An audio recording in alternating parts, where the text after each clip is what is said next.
জাদুকরকে আল্লাহ কি করবেন না? এই সাধারণ ক্ষমার মধ্যে আনবেন না।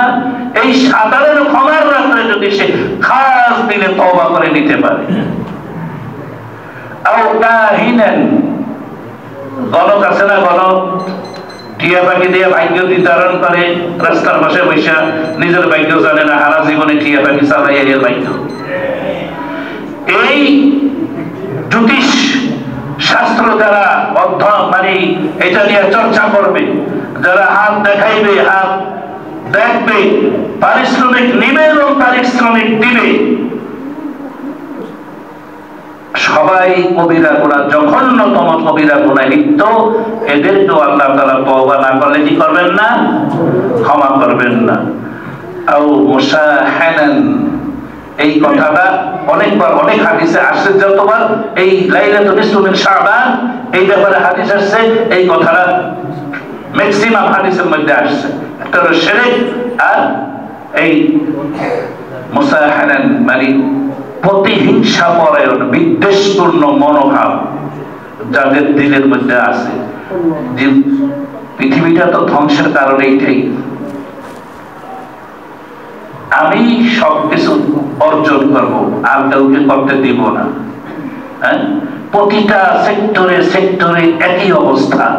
ভাই ভাইয়ের সাথে, প্রতিবেশী প্রতিবেশীর সাথে, চাচা ভাতিজার সাথে, ভাই বোনের সাথে, এই প্রতি ক্ষেত্রে ক্ষমতার লড়াই যেখানে যেমনে যাইবেন, প্রতিটা সেক্টরে এই বিদ্বেষটাই কাজ করে আজকে পৃথিবীর এই জঘন্যতম অবস্থা। এই মুসাহানান বিদ্বেষপূর্ণ মনোভাব, হিংসা মনোভাব যাদের মধ্যে আসে, এদেরকে আল্লাহ তওবা না করলে কি করবেন না? এই সাধারণ ক্ষমার রাত্রেও ক্ষমা করবেন না।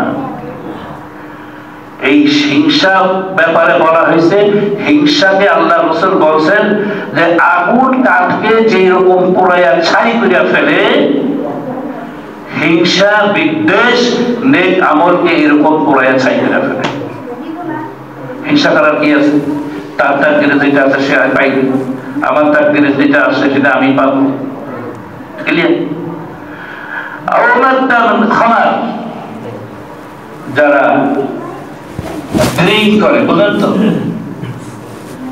ড্রিঙ্ক তো সাধারণত পানিকেই পান করাকেই বোঝে, কিন্তু এটার একটা জাতিগত সংশ্লিষ্টতা আছে না। ড্রিঙ্ক হয় কোনটা সবাই বুঝছে। এই অভ্যাসে যারা অভ্যস্ত, এরাও যদি আল্লাহর কাছে খাস দিলে তওবা না করে, তাদেরকে আল্লাহ তাআলা কি করবেন না? ক্ষমা করবেন না। আও মুসাররান আলা জিনা, যারা ব্যভিচারে লিপ্ত, তাদেরকেও আল্লাহ তাআলা এই দিনে কি করবেন না? খাস দিলে তওবা করা ছাড়া ক্ষমা করবেন না।